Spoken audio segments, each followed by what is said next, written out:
Hi friends, today I wanted to show you how I made this too legit to quit 80s/90s themed cake.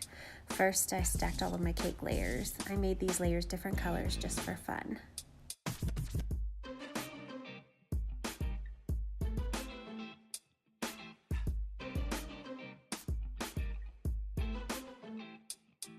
Repeat the same process with the bottom tier.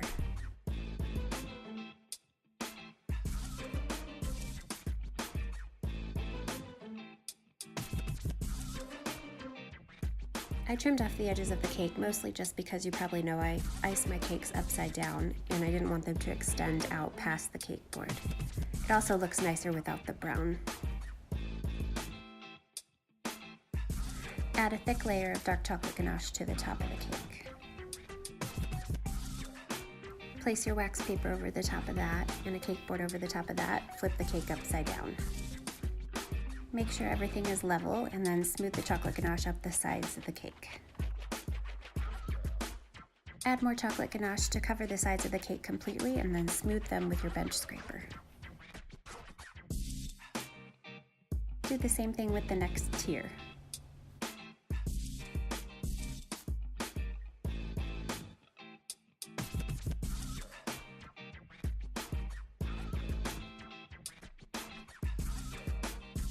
I rolled out some gray fondant to cover the bottom tier. Even though it's going to be covered with bricks, I wanted the gray to look like grout. Wet the cake with water and cover it with the fondant.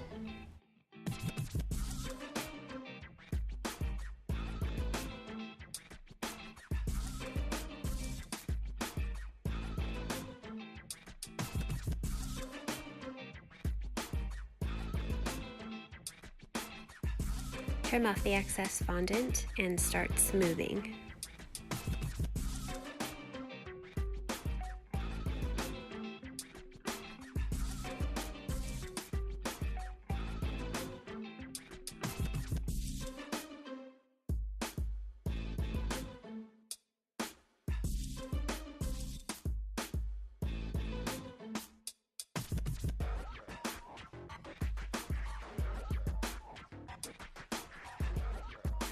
I also covered my top tier in fondant. For that I chose white. I wanted to add some texture, so I used a sponge and some black airbrush food coloring to make some marks, and then a separate sponge that is wet with water to kind of blot out those marks.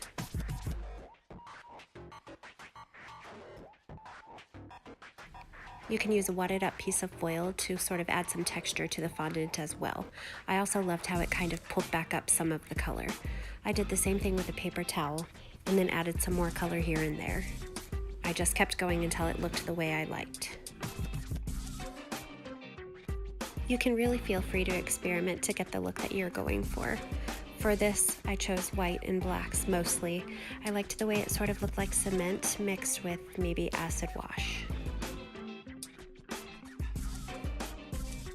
For the final touch, I took some black food coloring and sort of tapped it onto the cake to give a splattered look. For the bottom tier, I began to texture with the foil, and I textured the whole tier pretty heavily. I took some black food coloring mixed with vodka in a spray bottle and sort of spritzed it all over the cake and then blotted it with a paper towel. Next, you'll want to roll out some brick red modeling chocolate. Use the same foil technique to add a lot of texture to the modeling chocolate. Then you'll want to use the small water bottle filled with vodka and food coloring to spritz on the black. Use a damp sponge to kind of work the black into the modeling chocolate, which will help it fill all the cracks. Then you'll add some white food coloring here and there and use the same sponge for the same technique. Keep repeating the process, adding more black and white in different areas. The whole purpose is to make them look like bricks.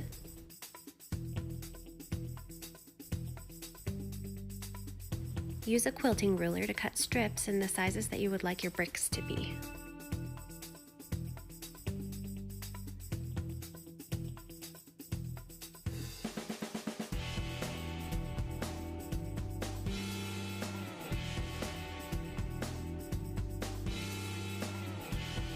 I created a template using wide ruled paper and taped some wax paper over the top of that. Coat the wax paper with shortening and start to place your bricks. remember to place them upside down.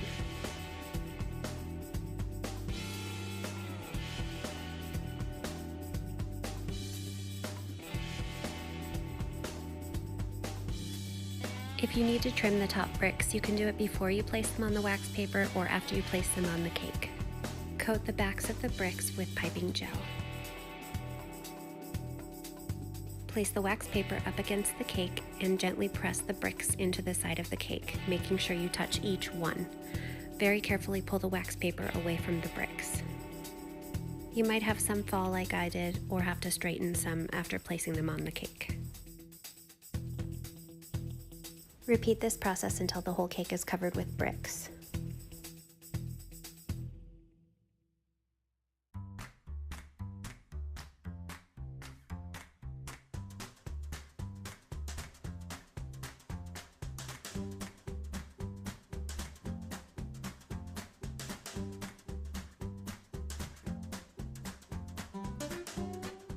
I found myself having to do a good amount of straightening and trimming of bricks, especially at the end.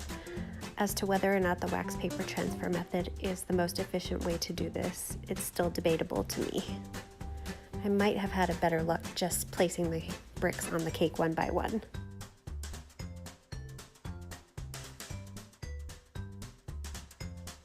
I do try to make it my goal to try one new technique with each cake. Sometimes they're successful and sometimes they're not. I was happy with the end product of this one, so I would call it a success, even though it could be a little tedious at times.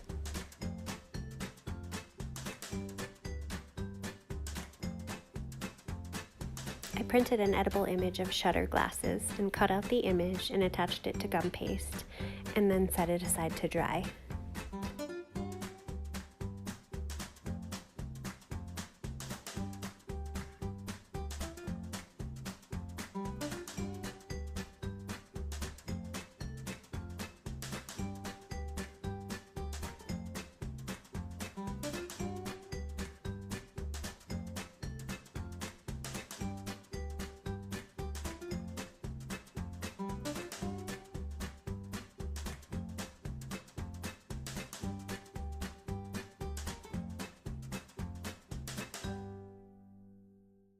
I also printed out some wording using a graffiti font that I found online and airbrushed it using different bright colors.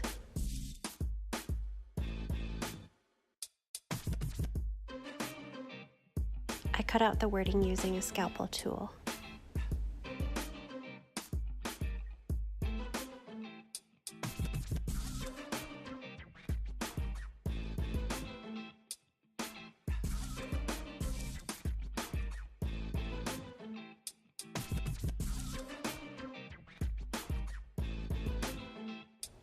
At this point, I decided to go ahead and stack my cakes together.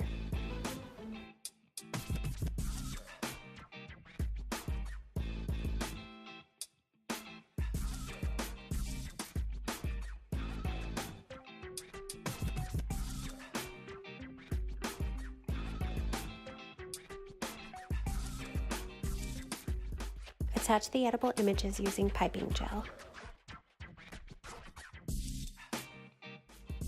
To make a spray paint can, you can use some Rice Krispie treats and roll it into a cylinder. You can cut the top and the bottom both flat. I inserted a skewer into the top of mine to give me something to hold on to while I iced it with chocolate ganache.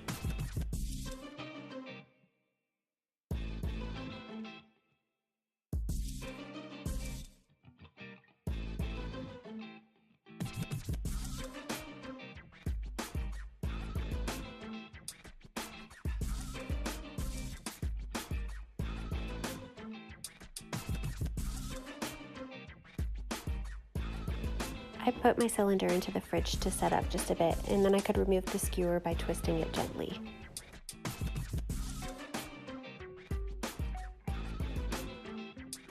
Roll out the fondant color of your choice, and then cover the cylinder just like you would a cake.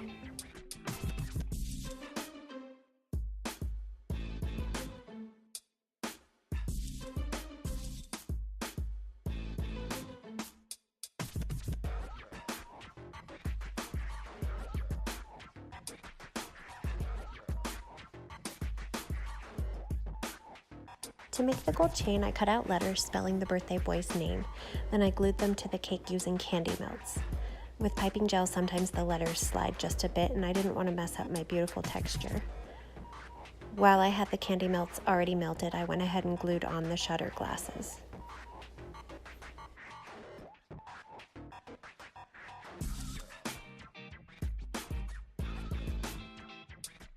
At this point, you can go ahead and paint the letters gold.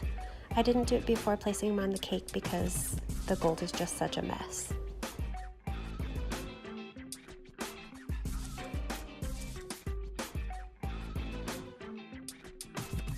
I extruded 2 pieces of fondant and twisted them around each other to resemble a chain. Then I glued it onto the cake using piping gel and painted it the same gold as the letters.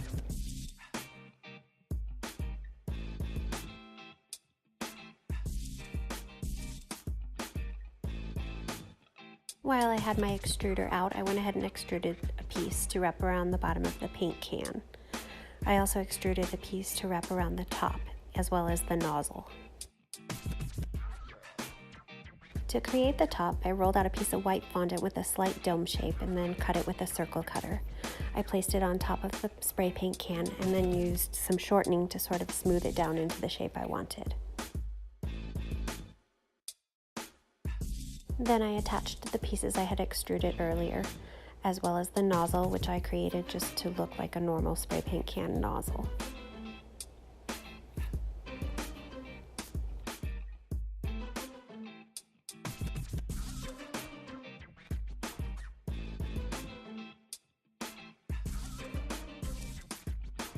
You can paint all these details silver.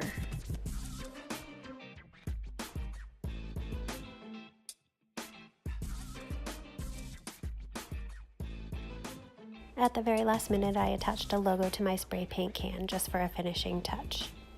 I hope you guys enjoyed this video. It was so fun to make this cake. If you liked the video, please give me a thumbs up and don't forget to subscribe to my channel.